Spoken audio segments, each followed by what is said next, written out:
Good morning. आज Sunday morning है, Sunday की एकदम मॉर्निंग मॉर्निंग। ठीक है। मैंने कल ही मेरे को लेक्चर रिकॉर्ड करना था, लेकिन वो क्या हो रहा था कि मैं ट्रैवल कर रहा था। वैसे मैं कल घर पहुंच गया था, लेकिन फिर मेरे को मन नहीं किया रिकॉर्ड करने का, तो फिर मैंने कल कल नहीं कर पाया। मतलब ये जो टाइम लगा है वो बैकग्राउंड चेंज करने का टाइम लगा। तुम बैकग्राउंड देख सकते हो अब कैसे पहाड़ों वाला बैकग्राउंड है, 3D बैकग्राउंड है हमारे पीछे। इससे पहले क्या सड़ा सा बैकग्राउंड होता था। अब मैं अपने घर में हूँ, तो घर का बैकग्राउंड अच्छा है। थोड़ा शोर थोड़ा हो सकता है। क्यों हो सकता है? क्योंकि घर हाईवे के पास में है, तो शोर बराबर आ सकता है। गाड़ियाँ चलती रहती, बहुत चलती है गाड़ियाँ यहाँ पर। स्टार्ट करते हैं। अब इससे पहले ये किसके लेक्चर रिकॉर्ड कर रहे हैं? ये लेक्चर रिकॉर्ड कर रहे हैं क्लास 12 के लिए। और क्लास 12 में इससे पहले वाले दिनों पर क्या बात कर रहे थे? इससे पहले वाले दिनों पर हम बात करते थे क्लास 12 के लिए कैपेसिटर्स पे ही बेसिकली बात हो रहा था। और इससे पहले वाले दिन पे मैंने सीरीज पैरेलल कैपेसिटर्स के बारे में बताया था। ठीक है। अब जैसा सीरीज कनेक्शन ऑफ कैपेसिटर्स है, वैसा ही बिल्कुल पैरेलल कनेक्शन ऑफ रेजिस्टर्स होता है। और जैसा पैरेलल कनेक्शन ऑफ रेजिस्टर्स होता है, वैसा सॉरी जैसा सीरीज कनेक्शन ऑफ रेजिस्टर्स होता था, वैसा पैरेलल कनेक्शन ऑफ कैपेसिटर्स होता था। तो कुछ क्वेश्चंस भी हमने इस पे सॉल्व किया था। अब बोलो तो मैं और भी कुछ क्वेश्चन सॉल्व करके दिखा सकता हूँ।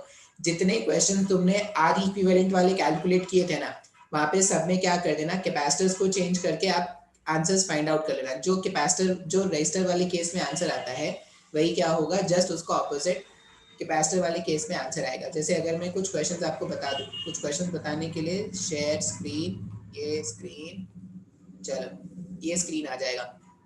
मान लो क्वेश्चन कैसा है, कोई भी क्वेश्चन हो सकता है। क्वेश्चन है ऐसा,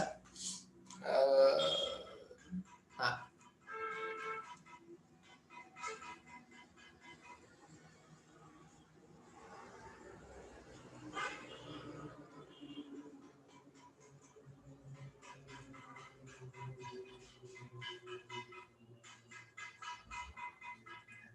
पता नहीं क्यों इतना शोर हो रहा है, लेकिन शोर तो हो रहा है।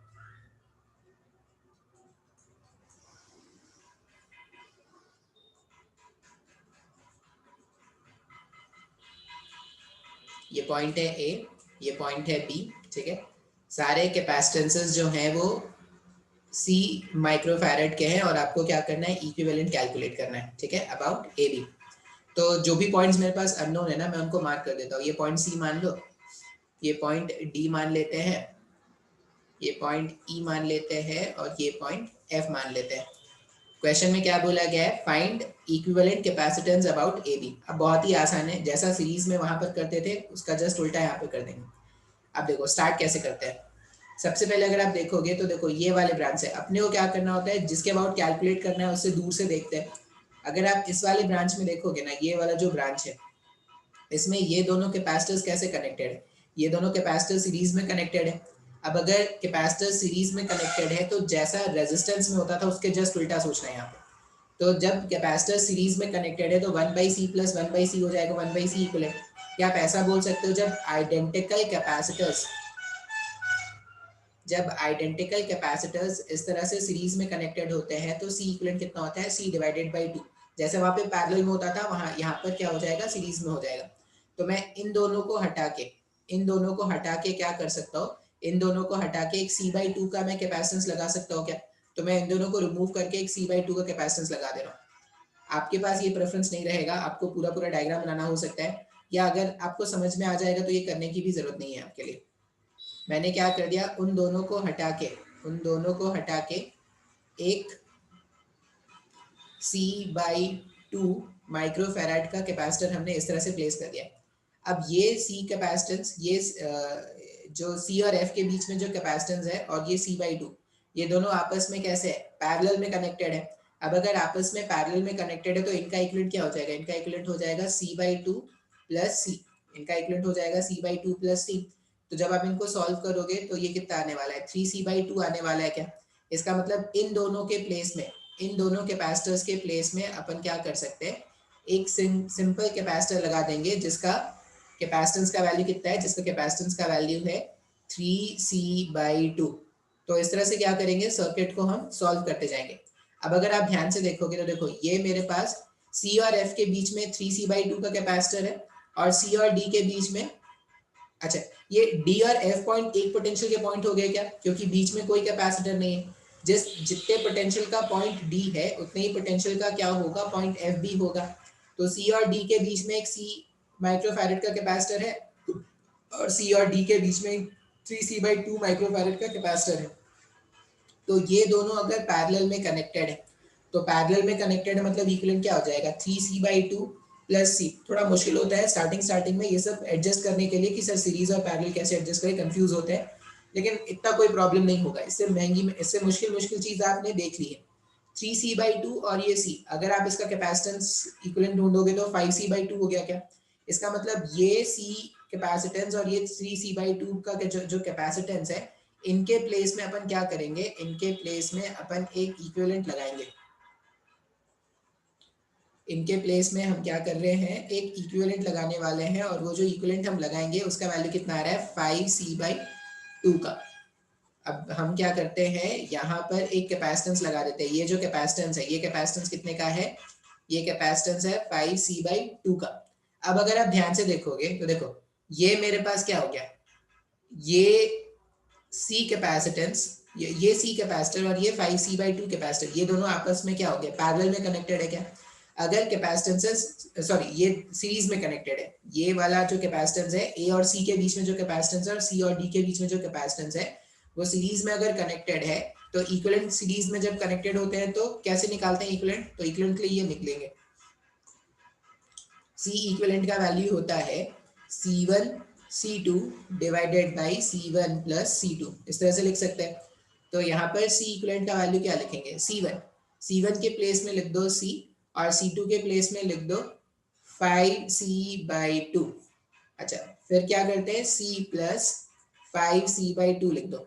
ये जैसे रजिस्टर्स में पैरेलल कनेक्शन के लिए, जब मेरे पास दो रजिस्टर्स पैरेलल में कनेक्टेड होते थे तो ऐसा कुछ फॉर्मूला आता था, उसी तरह जब कैपेसिटर सीरीज में कनेक्टेड होंगे तो ये कुछ फॉर्मूला हमने इस तरह से बना दिया। तो यहाँ पे सी इक्विवेलेंट को क्या लिखेंगे, सी इक्विवेलेंट हो जाएगा, ऊपर का टर्म है 5C² 2 और डिनोमिनेटर हो जाएगा 7C डिवाइडेड बाई 2। 2 से 2 कैंसिल, ये C से एक स्क्वायर कैंसिल, तो ये 5C/7 आ गया क्या। इसका मतलब हम क्या कर सकते हैं, ये दोनों कैपेसिटर्स को हटा के, ये दोनों कैपेसिटर्स को हटा के एक कैपेसिटर इसके पैरेलल में लगा देंगे, एक कैपेसिटर इसके पैरेलल में लगा देंगे, जिसका वैल्यू कितना है, जिसका वैल्यू है 5C/7। अब ये 5C/7 और ये C पैरेलल में कनेक्टेड है, तो अगर पैरेलल में कनेक्टेड है तो इक्विवेलेंट कितना हो जाएगा, इक्विवेलेंट हो जाएगा 5C/7 plus C। 5C/7 plus C अगर आप सॉल्व करोगे तो कितना आ जाएगा, 12C/7 हमारा इक्विवेलेंट आ जाएगा। तो इस तरह से आपको क्या करना है, सर्किट को सॉल्व करना होता है, ठीक है। अब मान लो ये जो क्वेश्चन था, ये जो क्वेश्चन था उसमें हम क्या बोलते हैं, थोड़ा आपको चार्ज डिवाइड करने वाले क्वेश्चन करा देते हैं कि जैसे हमने क्या किया था, अलग अलग ब्रांचेस में करंट ढूंढना होता था ना, तो नोडल एनालिसिस लगाते थे वैसे, या voltage division rule, current division rule, ऐसा कुछ लगाते थे ना।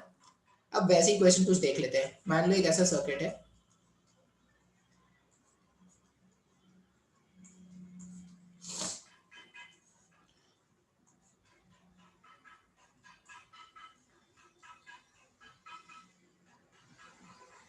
बहुत शोर कर रहे हैं यार।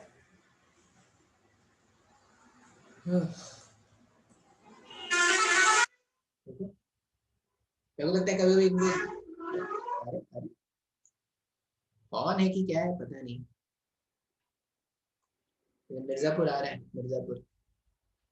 दो चीजें आ रही है, लक्ष्मी बॉम्ब आ रही है भाई, लक्ष्मी बॉम्ब का पता नहीं लोग क्यों उसका प्रोटेस्ट कर रहे हैं।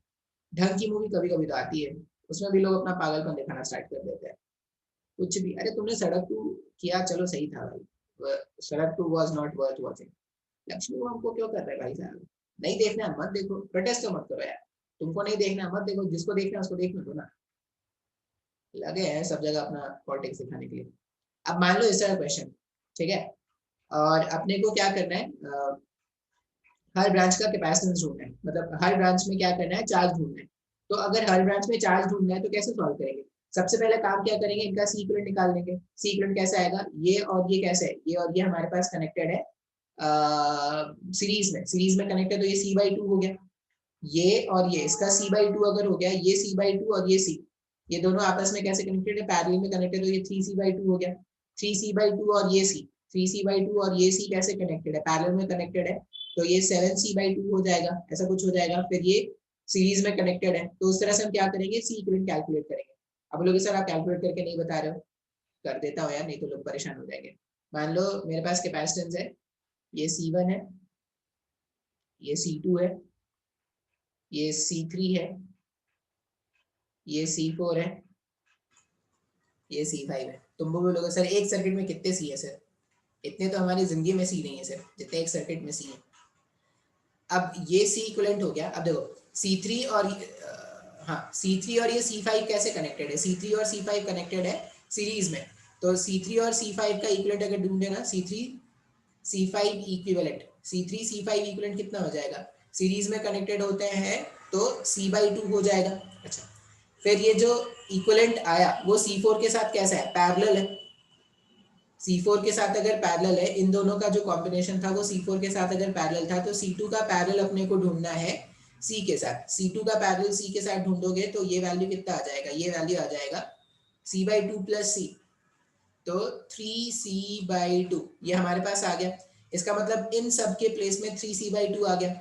अब ये 3c/2 और ये इसके साथ कैसे कनेक्टेड है, इसके साथ पैरेलल में कनेक्टेड है वापस से, तो 3c/2 और ये c का अगर आप पैरेलल ढूंढोगे तो 3c/2 और c का पैरेलल कितना हो जाएगा, 3c/2 parallel with c, 3c/2 parallel with c का वैल्यू हो जाएगा 5c/2। मतलब इन सब के प्लेस में मैंने एक 5c/2 का कैपेसिटेंस लगा दिया। अब ये जो 5c/2 है, यहाँ पे जो 5c/2 है और ये c, ये कैसे कनेक्टेड है, ये सीरीज में कनेक्टेड है, तो यहाँ पर अगर c इक्विवेलेंट कैलकुलेट करोगे तो 5c/2 इंटू सी, पहले भी यही क्वेश्चन था क्या, ये थोड़ा बहुत चेंज था, और यहाँ पर सम ऑफ कैपेसिटेंसेस करोगे तो 7c/2 हो जाएगा। C से ये C गायब, 2 से 2 गायब, तो 5c/7, नहीं पहले भी तो यही क्वेश्चन था शायद 5c/7। मतलब इन सब का इक्विवेलेंट कितना आ गया हमारे पास, 5c/7 आ गया। अब एक बार अगर इक्विवेलेंट मिल गया ना, तो आप ये फॉर्मूला याद रखना, Q इक्वल्स टू क्या है, C equivalent times of voltage, ठीक है। तो Q का वैल्यू हो जाएगा, मेरे पास C इक्विवेलेंट कितना आया, 5/7c इंटू V, ये मेरे पास Q हो गया। मतलब बैटरी से जो चार्ज मूव करेगा उसका वैल्यू कितना है, 5/7cV। मैं अभी इसको सिंप्लिसिटी के लिए Q मान लेता हूँ, ठीक है, इसको मैं सिंप्लिसिटी के लिए मान लेता हूँ कि Q जो चार्ज है वो फ्लो कर रहा है। अच्छा, अब अगर Q चार्ज यहाँ पर पहुंचा तो जितना चार्ज एंटर करेगा उतना ही चार्ज यहाँ पर आएगा। अगर किसी ने पूछा होता है charge on capacitor C1 plate, अगर किसी ने पूछा चार्ज ऑन कैपेसिटर C1 तो वो कितना लिखते, Q लिख देते। अच्छा, अब जैसे ही आप इस वाले पॉइंट पर पहुंचोगे, चार्जेस डिस्ट्रीब्यूट होंगे क्या, अब चार्जेस डिस्ट्रीब्यूट होंगे, और देखो चार्जेस को 3 रास्ते मिल सकते हैं, चार्ज इधर भी जा सकता है, चार्ज इधर भी जा सकता है, और चार्ज इधर भी जा सकता है, ठीक है। अब हम क्या करते हैं, अगर आप ध्यान से देखोगे ना, तो देखो ये वाला जो ब्रांच है और ये वाला जो ब्रांच है, अपने को चार्ज ही तो डिस्ट्रीब्यूट करना है ना, तो ऐसा सोचते हैं।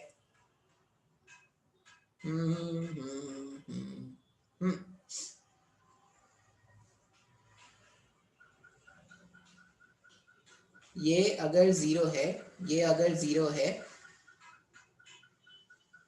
तो ये जीरो नहीं होगा, ठीक है।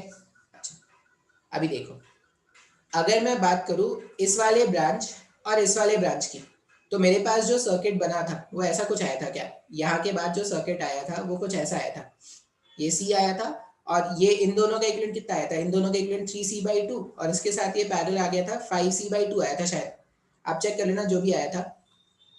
तो मेरे पास देखो यहां से चार्ज क्यू एंटर किया था, इस वाले पॉइंट से चार्ज क्यू एंटर किया था, और मैंने क्या किया, एक ये ब्रांच बना दिया और एक इन दोनों का इक्विवेलेंट बना दिया, ऐसे ही तो सॉल्व करते थे ना। अब इस वाले ब्रांच में करंट ढूंढना है, इस वाले ब्रांच में चार्ज ढूंढना है, और इस वाले ब्रांच में चार्ज ढूंढना है। हम क्या जानते हैं, चार्ज जो है Q इक्वल्स टू जो है वो CV के बराबर है। अब सिंस वोल्टेज कांस्टेंट होता है पैरेलल कनेक्शन पे, तो जो चार्ज का डिस्ट्रीब्यूशन है वो डायरेक्टली प्रोपोर्शनल है क्या कैपेसिटेंस के। तो अगर मेरे को मान लो इसमें चार्ज निकालना है, तो यहाँ का देखो, यहाँ पे अगर मैं बोलूँ कि मेरे को ये जो मेरे पास ब्रांच है ना, हमारे पास क्या क्या आया था देखो, ये मैंने इसको क्या किया, अलग से बना दिया है। इसका कैपेसिटेंस है सी, और 1 2 3 इन तीनों का इक्विवेलेंट कितना था, इन तीनों का इक्विवेलेंट आया था 5c/2 आया था शायद, ये 3c/2 और ये इसके साथ पैरेलल, तो 5c/2। अब ये जो q अमाउंट ऑफ चार्ज यहाँ पर एंटर करेगा वो क्या हो जाएगा, c और 5c/2 में डिस्ट्रीब्यूट होने वाला है। अच्छा, हम क्या जानते हैं कि q जो है वो cv के बराबर है, और यहाँ से यहाँ का पोटेंशियल और यहाँ से यहाँ का पोटेंशियल सेम है। तो ये जो पोटेंशियल डिफरेंस सेम है, मान लिया जाए, ऐसा बोले अगर कि इस वाले ब्रांच में चार्ज गया था Q1 और इस वाले ब्रांच में चार्ज गया था Q2, तो यहाँ से यहाँ का पोटेंशियल सेम है, यहाँ से यहाँ का पोटेंशियल सेम है। हमने क्या देखा था, Q इक्वल्स टू CV है अगर, तो V can be written as Q divided by C, ऐसा लिख सकते हैं क्या? तो इसके लिए अगर मैं V लिखूँ ना, यहाँ से यहाँ का अगर मैं पोटेंशियल डिफरेंस लिखूँ तो पोटेंशियल डिफरेंस क्या लिखूंगा, Q1 डिवाइडेड बाई C, ऐसा लिख सकते हैं। और यहाँ से यहाँ के लिए अगर मैं पोटेंशियल डिफरेंस लिखूंगा तो वो क्या हो जाएगा, Q2 डिवाइडेड बाई 5C/2। अब ये C से C अगर मैं कैंसिल कर दूं तो मेरे पास क्या आ जाएगा, Q1 का वैल्यू जो है वो 2Q2/5 ऐसा आ रहा है क्या? अच्छा, और मेरे को और क्या पता है कि Q1 प्लस Q2 जो है, मेरे को ये भी पता है कि ये जो Q1 है प्लस Q2 है ये Q के बराबर है। तो Q1 के प्लेस में ये वैल्यू सब्सटीट्यूट कर दो आप, 2Q2/5 plus Q2 equals to Q। इसको अगर आप सॉल्व करोगे तो 7Q2/5 equals to capital Q आ रहा है। तो Q2 का वैल्यू कितना हो जाएगा, Q2 का वैल्यू हो जाएगा 5Q/7। Q2 का वैल्यू मिल गया क्या? एक बार Q2 का वैल्यू मिल गया तो Q1 क्या हो जाएगा, Q1 का वैल्यू है 2/5 टाइम्स ऑफ Q2, 5Q/7। 5 से 5 कैंसिल, तो ये हो जाएगा 2Q डिवाइडेड बाई 7। तो Q2 का वैल्यू है 5Q/7 और इसका वैल्यू 2Q/7। मेरे पास चार्जेस का वैल्यू आ गया, मतलब इस वाले कैपेसिटर में कितना चार्ज फ्लो करेगा ये मैंने फाइंड आउट कर लिया, और इन तीनों के इक्विवेलेंट में कितना फ्लो करेगा ये भी मैंने फाइंड आउट कर लिया। अच्छा, अब अगर आप ध्यान से देखोगे तो जो चार्ज आया है इस वाले ब्रांच में, इस वाले ब्रांच में कौन सा चार्ज चल रहा था, ये Q1 Q2। अब ये Q2 क्या होगा, इधर और इधर वापस से डिस्ट्रीब्यूट होगा क्या? अब इधर और इधर अगर वापस से डिस्ट्रीब्यूट होगा तो यहाँ पे क्या करेंगे, Q2 चार्ज है, जैसा अभी सॉल्व किया था वैसा Q2 को यहाँ से यहाँ और यहाँ से डिस्ट्रीब्यूट कर देंगे, पैरेलल कनेक्शन है। इनका कैपेसिटेंस है 2C का, सॉरी इसका कैपेसिटेंस है C/2 का, उसका कैपेसिटेंस है C, तो फिर से यहाँ से क्या कर देना, डिस्ट्रीब्यूशन कर देना। तो आपको क्या करना है, इस तरह से डिस्ट्रीब्यूशन वाले क्वेश्चन सॉल्व करने पड़ेंगे, जिसमें आप क्या करोगे, C इक्विवेलेंट कैलकुलेट करोगे, और जिस ब्रांच में कैपेसिटर, जिस ब्रांच में आपको चार्ज ढूंढना है वो आप क्या करोगे, सॉल्व करोगे। देखो ये एक तरीका हो सकता है। एक और तरीका क्या होता है, जो बेसिक हमने सीखा था, आसान मेथड, जिसको मैंने आपको बोला था कि क्वेश्चन जब भी आए इससे सॉल्व करो, तो वो मेथड बताते हैं। पहले थोड़ा सा पॉज कर देते हैं ताकि मैं इसको इरेज कर सकूं। नेक्स्ट वाला मेथड देखते हैं। नेक्स्ट वाला मेथड ज्यादा आसान होता है। नेक्स्ट वाला मेथड में क्या करते हैं, किसी भी पॉइंट के पोटेंशियल को जीरो मान लो, जैसे यहाँ पे जीरो मान लिया अगर, तो ये भी जीरो हो गया। अच्छा, ये जीरो है तो यहाँ पर जीरो हुआ, यहाँ पर जीरो मतलब यहाँ पर कैपिटल V।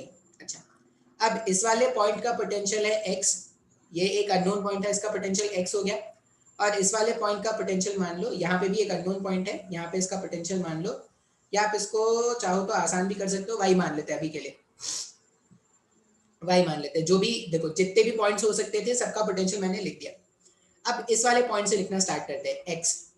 अब अगर तुम x से लिखना स्टार्ट करोगे तो ऐसा समझो कि इस वाले पॉइंट से जितने भी चार्जेस बाहर निकलेंगे वो सारे के सारे चार्जेस क्या हो जाएंगे, ऐड करने पर जीरो हो जाएंगे। ऐसा समझ लेते हैं, इसमें से Q1 निकला तो यहाँ पर Q1 चार्ज आ गया, यहाँ पर Q2 आ गया, यहाँ पर Q3 आ गया, और यहाँ पर Q4 आ गया। ठीक है, अब Q1 plus Q2 plus Q3 plus Q4 equals to zero. ये बिल्कुल वैसा ही बात है जो करंट में करते थे। हमने क्या बोला, करंट में जब यहाँ पे रेजिस्टेंस होते थे तो यहाँ पे करंट जाता था, यहाँ पे करंट जाता था, यहाँ पे करंट जाता था, और यहाँ पे करंट जाता था, और सारे करंट्स को ऐड करने पे वैल्यू जीरो आता था क्या? अब मैं बोल रहा हूँ चार्जेस, यहाँ से Q1 चार्ज, यहाँ से Q2 चार्ज, Q3 चार्ज और Q4 चार्ज। अब सारे चार्जेस को अगर आप ऐड कर दोगे तो रिजल्ट क्या आ जाना चाहिए, जीरो आ जाना चाहिए। Q1 का वैल्यू क्या लिखेंगे, तो Q1 का वैल्यू लिखेंगे ऐसा, पोटेंशियल का डिफरेंस। देखो हमने क्या पढ़ा है, Q इक्वल्स टू CV होता है, जो चार्ज है वो CV के बराबर है। अब यहाँ इसका कैपेसिटेंस है C का, और वोल्टेज डिफरेंस अगर देखोगे तो हायर प्लेट और लोअर प्लेट के बीच का जो पोटेंशियल डिफरेंस है, तो इस वाले पॉइंट का पोटेंशियल है x, इस वाले पॉइंट का पोटेंशियल है v, तो x माइनस वी लिखेंगे ना। तो Q1 का वैल्यू कैसे लिख रहे हैं, c times of x minus V plus Q2। अगर मैं Q2 के बारे में बात करूं तो इस वाले प्लेट का पोटेंशियल x, इस वाले प्लेट का पोटेंशियल 0, तो c times of x minus 0 plus, अगर इसके लिए बात किया जाए तो फिर से c times of x minus 0 plus c times of x minus Y equals to 0 लिखा जा सकता है क्या। अब इसको अगर सिंप्लीफाई करोगे तो c c c c सब जगह से आप कॉमन लेके क्या कर देना, कैंसिल आउट कर देना। तो हमारे पास क्या बच रहा है, x minus V, x minus zero, x minus zero और x माइनस वाई। इसको अगर आप ऐड करोगे तो ये ऐसा आ जाएगा 4x minus Y equals to V. ये पहला इक्वेशन आ गया क्या। और मैं बोलूंगा यही तरीका बेस्ट होता है, क्योंकि इसी से हम क्या करेंगे, आगे भी क्वेश्चन सॉल्व करेंगे। मेरे पास पहला इक्वेशन कितना आ गया 1 2 3 4, 4x minus Y equals to V. मेरे पास पहला इक्वेशन ये आ गया। दूसरा इक्वेशन y के लिए लिखते हैं। अगर इस वाले पॉइंट के लिए लिखें तो मान लो यहां से देखो, इस वाले में कितना है Q4 है, और इस वाले में कितना है, इस वाले में कितना लिया था Q4 है, और यहाँ पे मान लो Q5, ठीक है। यहाँ पे मान लेते हैं Q5। अब अगर मैं इसके लिए लिखूं तो मैं यहाँ पे क्या लिखूंगा, y minus x times of c equals to plus plus plus plus y minus 0 times of c equals to क्या हो जाएगा 0। यहाँ पे Q4 प्लस Q5 का वैल्यू क्या कर दिया, सम करके 0 कर दिया। अब यहाँ पे जब आप सिंप्लीफाई करोगे तो फिर से c और c गायब हो जाएगा, तो ये कितना आ जाएगा, y 2y minus x equals to 0। मतलब x का वैल्यू कितना आ जाएगा, x का वैल्यू आ जाएगा 2 टाइम्स ऑफ y। अब अगर x का वैल्यू मेरे को 2 टाइम्स ऑफ y मिल गया, x का वैल्यू अगर 2 टाइम्स ऑफ y मिल गया, तो यहाँ से ना मैं x का वैल्यू कैलकुलेट कर लेता हूँ। y के प्लेस में x बाई 2 रख देंगे अगर, तो यहाँ पर हो जाएगा 4x minus x by 2 equals to V, ठीक है। अब इसको सिंप्लीफाई कर लो तो ये हो जाएगा 8x माइनस एक्स, मतलब 7x डिवाइडेड बाई 2। ये v के इक्वल आ गया क्या। अगर 7x डिवाइडेड बाई 2 v के इक्वल है तो मैं ऐसा लिख सकता हूँ ना कि x का जो वैल्यू है वो कितना है, 2v अपॉन 7, ठीक है। मैंने x का वैल्यू कैलकुलेट कर दिया, जैसे सर्किट में सिंप्लीफाई करते थे पहले वैसे ही मैंने क्या कर दिया है, सर्किट में x का वैल्यू कैलकुलेट कर लिया। तो कितना आ रहा है 2v अपॉन 7। अब एक बार अगर x का वैल्यू मिल गया, जैसे अगर x का वैल्यू आ गया 2v अपॉन 7, तो इसमें कितना चार्ज स्टोर होगा वो कैलकुलेट कर सकते हैं ना। ये v है, ये 2v अपॉन 7, और इसका कैपेसिटेंस पता है। जैसे अगर मैं बोलूँ कि मेरे को x का वैल्यू पता चल गया, मैं एक आपको बता देता हूँ, बाकी आप खुद से सॉल्व करके कैलकुलेट कर लेना। जैसे देखो ये जो कैपेसिटर है इसका ये वाला एंड है v वोल्ट का, और ये वाला एंड है 2v अपॉन 7।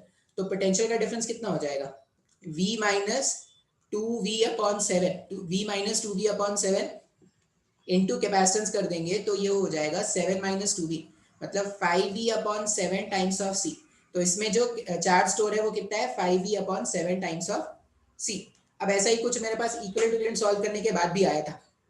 अब एक बार इसका मिल गया, उसके बाद y का वैल्यू भी पता है। अगर मेरे को x पता है तो y भी पता है ना। यहाँ से अगर डिफरेंस कैलकुलेट कर लेंगे, c से मल्टीप्लाई कर लेंगे तो Q4 का वैल्यू मिल जाएगा। तो इस तरह से आप क्या करोगे, क्वेश्चन में किसी भी ब्रांच का चार्ज कितना स्टोर होगा वो फाइंड आउट करोगे, ठीक है। एक और सिंपल सा क्वेश्चन देख लेते हैं।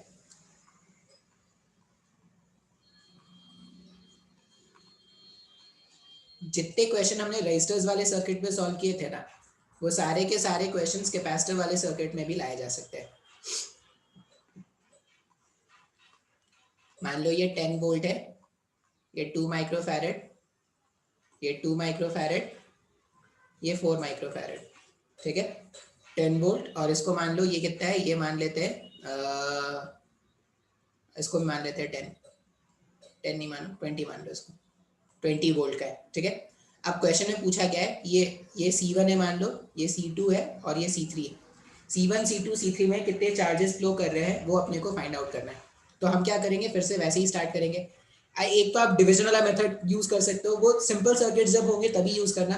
नहीं तो जो जनरल मेथड है, जनरल मेथड में क्या करना है, इसका पोटेंशियल मान लिया 0, ये 0 तो ये 10, ये 0 तो ये 20, और जिसका पता ना चले उसका मान लो x। अब इस पे मान लो, इस पे चार्ज गया होगा Q1, इस पे Q2, इस पे Q3, तो हम क्या लिखेंगे कि Q1 plus Q2 plus Q3, इसका वैल्यू क्या होना चाहिए, 0 होना चाहिए। अब अगर मैं Q1 का वैल्यू लिखूं तो Q1 का वैल्यू मैं क्या लिखूंगा, Q1 का वैल्यू मैं लिखूंगा x माइनस 10, Q1 के प्लेस में लिख रहे हैं x माइनस 10 इंटू कैपेसिटेंस कितना है 2 का, प्लस अगर मैं Q2 का वैल्यू लिखूं तो Q2 का वैल्यू कितना हो जाएगा, x माइनस 0 इंटू इसका कैपेसिटेंस कितना है 4, plus x minus 20 into capacitance कितना है 2 इक्वल्स टू 0। अब अगर मैं सर्किट को सिंप्लीफाई कर दूं, यहां पर हो जाएगा 2x minus 20 plus 4x plus 2x minus 40 equals to 0।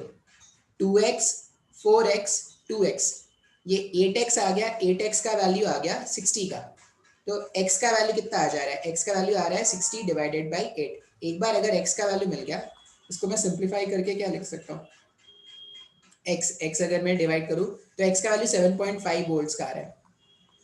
अब अगर एक बार x का वैल्यू मिल गया, मान लो Q1 का वैल्यू कोई पूछेगा तो Q1 का वैल्यू क्या लिख देंगे, Q1 का वैल्यू लिख देंगे 10 माइनस 7.5, 10 माइनस 7.5 इंटू 2, तो ये हो जाएगा 2.5 इंटू 2 मतलब 5 माइक्रो कूलम। 5 माइक्रो कूलम, इसमें प्लस चार्ज होगा, इसमें माइनस चार्ज होगा। जो भी हायर पोटेंशियल का होता है उसके पास प्लस चार्ज, और जो भी लोअर पोटेंशियल का होगा उसके पास माइनस चार्ज। तो इस तरह से चार्ज डिस्ट्रीब्यूशन वाले क्वेश्चन आपको कैपेसिटर्स में सॉल्व करने होंगे। अब देखो ये मैंने बता दिया है, इसमें मैं ज्यादा क्वेश्चंस नहीं लूंगा। क्यों नहीं लूंगा, क्योंकि बिल्कुल ऐसे कैसे क्वेश्चंस हमने रेजिस्टेंस में अभी ही सॉल्व किए थे, तो और ज्यादा क्वेश्चंस लेने का कोई मतलब नहीं है। मैंने 2 क्वेश्चंस करा दिए, काफी है। अब और कैसे क्वेश्चन हो सकते हैं, और कैसे क्वेश्चन हो सकते हैं, तो अगर आपको याद हो तो हमने वीट स्टोन ब्रिज पढ़ा था, वीट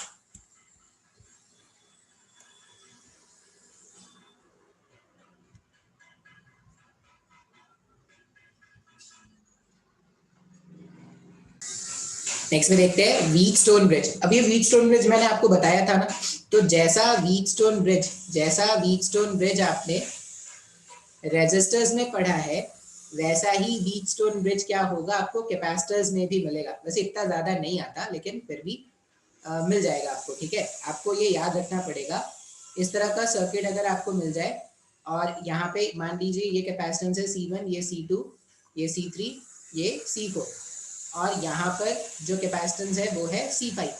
जब भी 5 कैपेसिटर्स का अरेंजमेंट आपको मिले ना, तो आप एक बार उसको व्हीटस्टोन ब्रिज मान के जरूर सॉल्व करने की कोशिश करना। तो अगर मैं बोलूँ कि ये बैलेंस व्हीटस्टोन ब्रिज का मेरे को कंडीशन चाहिए, तो बैलेंस व्हीटस्टोन ब्रिज के लिए क्या बोलेंगे, for balanced Wheatstone bridge, for balanced Wheatstone bridge, balanced Wheatstone bridge के लिए कंडीशन होगा C1 इंटू C3 का वैल्यू C2 C4 के इक्वल होना चाहिए, ठीक है। जैसा कंडीशन वहां पे रेजिस्टेंस में था, वैसा ही कंडीशन क्या होना चाहिए, इसमें होना चाहिए। अच्छा, और क्या होता है, अगर ये पॉइंट है A, ये पॉइंट है B, ये पॉइंट है C, और ये पॉइंट है D, तो at balanced condition, at balanced condition,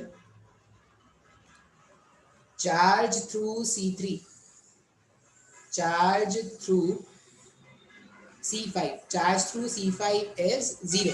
मतलब जो भी चार्ज आएगा, जैसे यहाँ पे अगर कोई Q अमाउंट ऑफ चार्ज आया ना, तो ये Q1 चार्ज यहाँ चला जाएगा और ये Q2 चार्ज यहाँ चला जाएगा, और ये जो Q1 है वो इस वाले ब्रांच में आए बिना पूरा का पूरा Q1 चार्ज यहाँ पे चला गया, और ये पूरा का पूरा Q2 चार्ज यहाँ पे चला जाएगा, फिर से Q1 Q2 मिलके Q चार्ज बन के यहाँ पे आ जाएंगे। बात समझ में आ रहा है, मतलब ये जो मेरे पास C5 वाला कैपेसिटर है, ये जो मेरे पास C5 वाला कैपेसिटर है, वो रहे ना रहे सर्किट को कोई फर्क नहीं पड़ने वाला, ठीक है।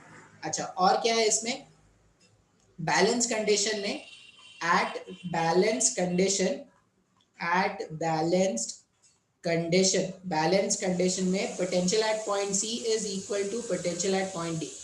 ऐसा कुछ बात मैंने सीरीज जब मैंने रेजिस्टर्स के बारे में पढ़ाया था तब भी आपको बताया था, सेम बात मैं आपको कैपेसिटर्स में भी बता रहा हूँ, ठीक है। आपको बस क्या करना है, अब जो वहां पे आपने करंट करंट के नाम से पढ़ा था, अब यहाँ पे चार्ज चार्ज के नाम से पढ़ेंगे, पोटेंशियल डिफरेंस तो सेम रहने वाला है।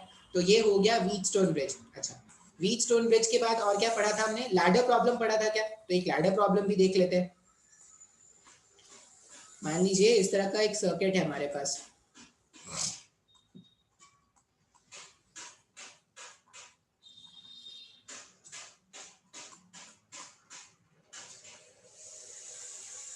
और ये कंटिन्यूड है इंफिनिटी तक। सारे कैपेसिटेंसेस जो है ए बी, सारे कैपेसिटेंसेस अगर C माइक्रोफैरेड के हैं, C माइक्रोफैरेड के कैपेसिटेंसेस है, और हमसे पूछा गया है find C equivalent about AB, हमसे पूछा गया C इक्विवेलेंट अबाउट AB, तो हम क्या करते थे, जहां से रिपीटेशन स्टार्ट होता था सर्किट को वहां से कट कर देते थे। सॉरी सॉरी कोई याद कर रहा है, सॉरी सॉरी सॉरी। अब जहां से रिपीटेशन स्टार्ट हो रहा है, यहाँ से रिपीटेशन स्टार्ट हो रहा है, तो सर्किट को यहाँ से कट कर दो, और ऐसा मान लो कि ए बी का इक्विवेलेंट जो है, ए बी के अबाउट जो इक्विवेलेंट है वो कितना है, वो सी डैश का है। तो यहाँ पे जो सर्किट बनेगा नया, जो सर्किट नया बनेगा, ये सर्किट नया इस तरह से बना सकते हैं क्या, यहाँ पे ना गाड़ियों की शोर बहुत ज़्यादा होती है, मतलब जितना शांत मेरा वो उधर रूम था उतना शांत ये नहीं है। सी सी सी डैश ए बी। अब यहाँ पर अगर आप देखोगे सी डैश और ये सी डैश और ये सी कैसे कनेक्टेड है, पैरेलल में। अब अगर सी डैश और सी पैरेलल में कनेक्टेड है तो इनका इक्विवेलेंट हो जाएगा सी डैश प्लस सी, पैरेलल में कनेक्टेड है तो ऐसा हो गया।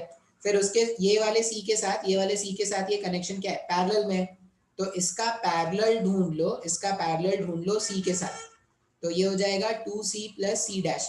अब ये जो पूरा इक्विवेलेंट है वो सी डैश की इक्वल आना चाहिए क्या, अब अगर ये पूरा इक्विवेलेंट सी डैश के इक्विवेलेंट आना चाहिए, तो इसको अगर मैं सिंप्लीफाई कर दूं, इसको अगर मैं सिंप्लीफाई कर दूं तो सी डैश का वैल्यू मिल जाएगा ना। अब ऐसे क्वेश्चंस मैंने रजिस्टर्स में करा दिए हैं, तुम बोलोगे तो सर पूरा पूरा कैलकुलेशन मैं वापस से करा दूंगा, लेकिन उसका कोई सेंस नहीं है। अगर मैंने एक बार ऐसे क्वेश्चंस करा दिए हैं तो बार बार तो वही तरीका होगा ना। अब बस इसको सिंप्लीफाई कर लो, सी डैश का एक क्वाड्रेटिक इक्वेशन आएगा, सिंप्लीफाई करोगे वो क्या हो जाएगा, तुम्हारा आंसर हो जाएगा।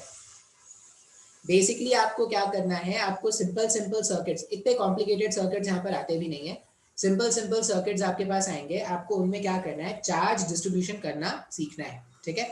तो ये हो गया हमारा एक सेक्शन जो पूरा पूरा करंट से मिलता था। अगर आपको करंट में सर्किट सॉल्व करना आता है, मतलब आपको ये भी सॉल्व करना आता है।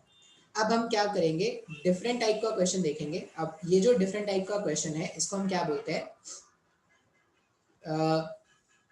डिफरेंट टाइप्स ऑफ, या प्लेट प्रॉब्लम ऐसा लिख लो, ये होता है plate type problem, plate type problem. अब प्लेट टाइप प्रॉब्लम में क्या है, पहले तो इसका थोड़ा बहुत ना बैकग्राउंड समझने की कोशिश करते हैं। मान लो हमने क्या किया, इस तरह से दो कैपेसिटर हमारे पास थे, इसका कैपेसिटेंस था C1, इसका कैपेसिटेंस है मान लो C2। इसमें इसका जो C इक्विवेलेंट है वो कैलकुलेट करना बहुत ही आसान है, C1 plus C2, C1 plus C2 लिख देंगे, C इक्विवेलेंट आ जाएगा। अच्छा, अब अगर ऐसा देखा जाए कि इसमें कोई Q amount of charge enter किया, तो इसके पॉजिटिव वाले प्लेट में प्लस Q, इसके नेगेटिव वाले प्लेट में माइनस Q, फिर इसके पॉजिटिव वाले पे प्लस Q माइनस Q, और ये Q अमाउंट ऑफ चार्ज बाहर निकल। यहाँ पर अब जो भी प्लस Q चार्ज है वो इधर इनसाइड वाले सरफेस में आ गया, और जो भी माइनस Q वाला चार्ज है वो इनसाइड वाले सरफेस में आ गया। यहाँ पे नेट चार्ज जीरो, यहाँ पे नेट चार्ज जीरो, उसी तरह यहाँ पे भी नेट चार्ज जीरो, यहाँ पे नेट चार्ज जीरो, यहाँ पे अंदर में प्लस चार्ज और यहाँ पे अंदर में माइनस चार्ज। अब अगर आप ध्यान से सोचोगे ना, तो ये जो है, ये जो दो प्लेट्स के बीच का गैप है, ये दो प्लेट्स के बीच का गैप है, यहाँ पे तो कुछ इलेक्ट्रिक फील्ड है ही नहीं, मतलब यहाँ पे चार्ज भी जीरो है, इस वाले प्लेट के बाहर चार्ज भी जीरो, यहाँ पे भी चार्ज जीरो, और यहाँ पर कोई इलेक्ट्रिक फील्ड है भी नहीं। ये एक स्माइली फेस बन गया, ये रावण का फेस बन गया, ये रावण का फेस ऐसा आंखों वाला रावण है। अब ऐसा एक फेस बन गया। अब अगर आप देखोगे तो ये जो मेरे पास रीजन है ना, ये रहे ना रहे कोई फर्क नहीं पड़ता ना, तो अगर रहे ना रहे कोई फर्क नहीं पड़ता, तो हम क्या करते हैं, इस वाले प्लेट्स को ज्वाइन कर देते हैं। अब अगर प्लेट्स को ज्वाइन कर दे तो कुछ ऐसा डायग्राम बन जाएगा क्या, अब यहाँ पे आपने जो प्लस क्यू चार्ज एंटर कराया था, तो फिर से यहाँ पे पॉजिटिव चार्ज आ जाएगा, यहाँ पे नेगेटिव चार्ज आ गया, फिर से यहाँ पे प्लस क्यू चार्ज आ जाएगा और यहाँ पे नेगेटिव चार्ज आ जाएगा। ये C1 कैपेसिटेंस, ये C2 कैपेसिटेंस हो गया ना। तो हमने क्या कर दिया, 4 प्लेट का जो हमारे पास कैपेसिटर्स का अरेंज, हमारे पास जो 2 कैपेसिटर्स थे उनको बनाने के लिए मैंने 4 प्लेट पहले यूज किए थे। अब 3 प्लेट में ही काम हो जा रहा है क्या? तो अब इस तरह के हम क्या करेंगे, प्लेट्स वाले प्रॉब्लम सॉल्व करेंगे। आपके पास कुछ प्लेट्स गिवन होंगे, आपको क्या करना होगा, सी इक्विवेलेंट कैलकुलेट करना होगा। कोई ज्यादा मुश्किल नहीं होता है, बस आइडेंटिफाई करना होता है। तो एक दो क्वेश्चंस मैं करा दूंगा ना, उसके बाद आपको समझ में आ जाएगा। ठीक है, मान लीजिए क्वेश्चन ऐसा है, क्वेश्चन नंबर 1, प्लेट 1, प्लेट 2, सारे प्लेट्स आइडेंटिकल है, आइडेंटिकल प्लेट्स लेने हैं अपने को।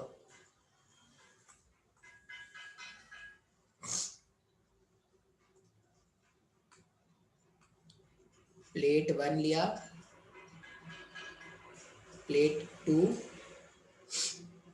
Plate 3, plate 4। ठीक है, और ये आपस में इस तरह से कनेक्टेड है। कैसे कनेक्टेड है, एंड से एंड वाले को कनेक्ट कर देते हैं। हाँ सही, ऐसे कनेक्टेड है। ये पॉइंट है ए, ये पॉइंट है बी। ठीक है, सारे प्लेट्स का जो क्रॉस सेक्शन एरिया है, ठीक है, सारे प्लेट्स का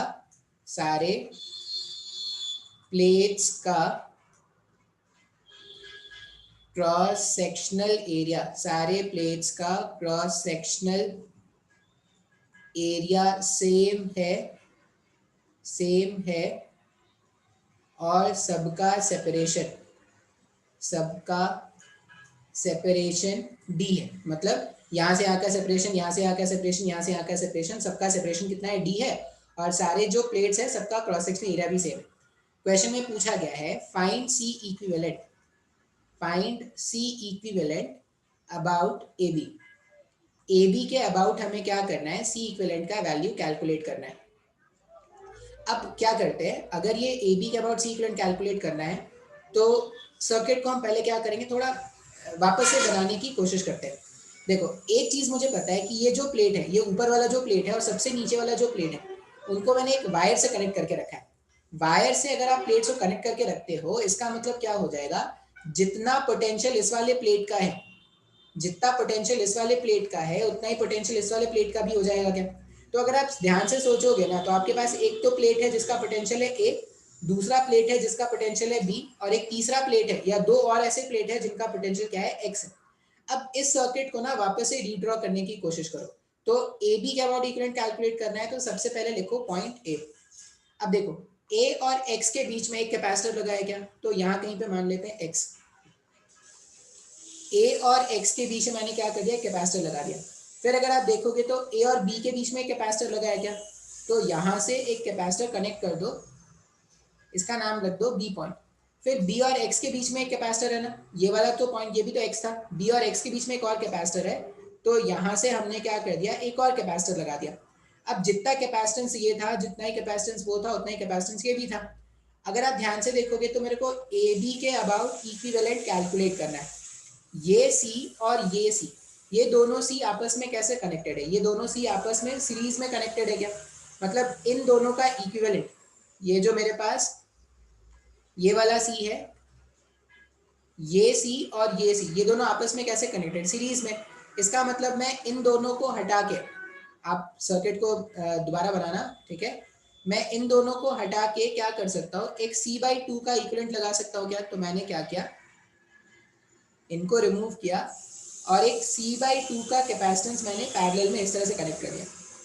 अब ए बी के अबाउट इक्विवेलेंट ढूंढना था, ए बी का अबाउट इक्विवेलेंट ढूंढना था, सी और C/2 कैसे, सी और C/2 पैरेलल में, तो C equivalent about A B हो जाएगा C पैरेलल विद C/2। मतलब ये हो जाएगा C पैरेलल विद C/2 कितना होता है, 3C/2 का हमारे पास आंसर आ जाएगा। ठीक है, आप स्क्रीन पॉज करके नोट करो, मैं एक और क्वेश्चन बताता हूँ इसमें। देखो स्टार्ट करते हैं। ये बोला गया है, ये पॉइंट है ए और ये पॉइंट है बी। ठीक है, और इस वाले पॉइंट से ये वाला पॉइंट कनेक्टेड है, और हमसे क्या बोला गया है, find equivalent capacitance about A and B. सारे कैपेसिटेंस जो बनेंगे वो आइडेंटिकल है, तो find C equivalent about A B. अब जब भी ऐसे क्वेश्चन आए आपके पास, आप क्या करना, आप देखना कि आपके पास कितने सारे पॉइंट्स पॉसिबल हो सकते हैं। जैसे ए और बी 2 पॉइंट तो है, इसके अलावा ये जो सबसे ऊपर वाला प्लेट है और ये जो सेकंड लास्ट वाला प्लेट है, ये दोनों आपस में कनेक्टेड है। तो अगर इसका पोटेंशियल एक्स मान लिया जाए तो इसका पोटेंशियल भी एक्स होगा, और उस हिसाब से इसका पोटेंशियल क्या होना चाहिए, वाई होना चाहिए। ये एक्स, ये वाई, ठीक है। और ये ए और बी। अब क्या करेंगे, सर्किट को फ्रेम करना स्टार्ट करते हैं। तो हम स्टार्ट करेंगे पॉइंट ए से। पॉइंट ए बना दिया। अब देखो, पॉइंट ए और वाई के बीच में एक कैपेसिटर है क्या, मतलब एक पॉइंट वाई होना चाहिए जो कनेक्टेड होगा ऐसे, ठीक है। एक पॉइंट मैंने वाई बना दिया, ठीक है। ए और वाई के बीच में एक हमारे पास कैपेसिटर है। अच्छा, वाई और एक्स के बीच में भी एक कैपेसिटर है क्या, वाई और एक्स के बीच में कैपेसिटर है। तो यहाँ से एक कैपेसिटर निकाल दो और ये पॉइंट को बना दो एक्स, ठीक है। अभी ए और वाई का कैपेसिटर हो गया, वाई और एक्स का कैपेसिटर हो गया। ए और एक्स के बीच में एक और कैपेसिटर है क्या, अगर आप ध्यान से देखोगे तो ए और एक्स के बीच में एक और कैपेसिटर है। तो ए और एक्स के बीच में मैंने एक और कैपेसिटर लगा दिया, और बी और एक्स के बीच में भी एक कैपेसिटर है ना, तो बी और एक्स के बीच में भी मैंने एक कैपेसिटर लगा दिया। अब ये मेरा सर्किट है, इसका इक्विवेलेंट निकालना है। तो ये सी और ये सी, ये दोनों सी कैसे कनेक्टेड है, ये दो सी आपस में सीरीज में कनेक्टेड है। सीरीज में कनेक्टेड है तो इनका इक्विवेलेंट हो जाएगा C/2। मतलब इनके प्लेस में आप क्या कर सकते हो, इन दोनों के प्लेस में एक कैपेसिटर लगा सकते हो जिसका कैपेसिटेंस वैल्यू है C/2। अब ये C/2 और ये C कैसे कनेक्टेड है, ये C/2 और ये C कनेक्टेड है हमारे पास सीरीज में, सॉरी पैरेलल में। अगर पैरेलल में कनेक्टेड है तो इन सब के प्लेस में, इन सब के प्लेस में हम क्या करेंगे, ए और एक्स के बीच में एक कैपेसिटर लगा देंगे। ए और एक्स के बीच में एक कैपेसिटर लगा देंगे जिसका ये C/2 और ये C कैसे थे, पैरेलल थे। तो ये 3C/2 हो गया। अब ये 3C/2 जो है वो C के साथ क्या है, सीरीज में है। तो यहाँ पे C इक्विवेलेंट कितना हो जाएगा, C इक्विवेलेंट हो जाएगा C into 3C/2 divided by C plus 3C/2। अब इसको सिंप्लीफाई कर लो, जो होगा वो आंसर होगा। आसान है क्या प्लेट्स वाले क्वेश्चन। एक और क्वेश्चन देख लेते हैं। एक और क्वेश्चन क्या है, हाँ, प्लेट 1 2 3 4 और ये 5 प्लेट ऐसे है, और ये दोनों आपस में कनेक्टेड है। ऐसे ये दो प्लेट्स आपस में कनेक्टेड है। ये पॉइंट है ए, ये पॉइंट है बी। फिर से हमें क्या करना है, सी इक्विवेलेंट कैलकुलेट करना है अबाउट ए बी। अब मैं बोलूंगा, अगर आपको समझ में आ गया है तो आप स्क्रीन को पॉज करके खुद से ट्राई करने की कोशिश करो, ठीक है। नहीं समझ में आया तो वापस हम देखते हैं। फिर से देखो, ये वाला पॉइंट x मान लो, ये वाला पॉइंट x मान लो। क्यों, क्योंकि वायर से कनेक्टेड थे तो सेम पोटेंशियल के होते। ये बच रहा था, दूसरा पॉइंट मान लो y। अब देखो a और x के बीच में सबसे पहले पॉइंट बनाते हैं a, फिर x, यहाँ पे बना देते हैं पॉइंट x।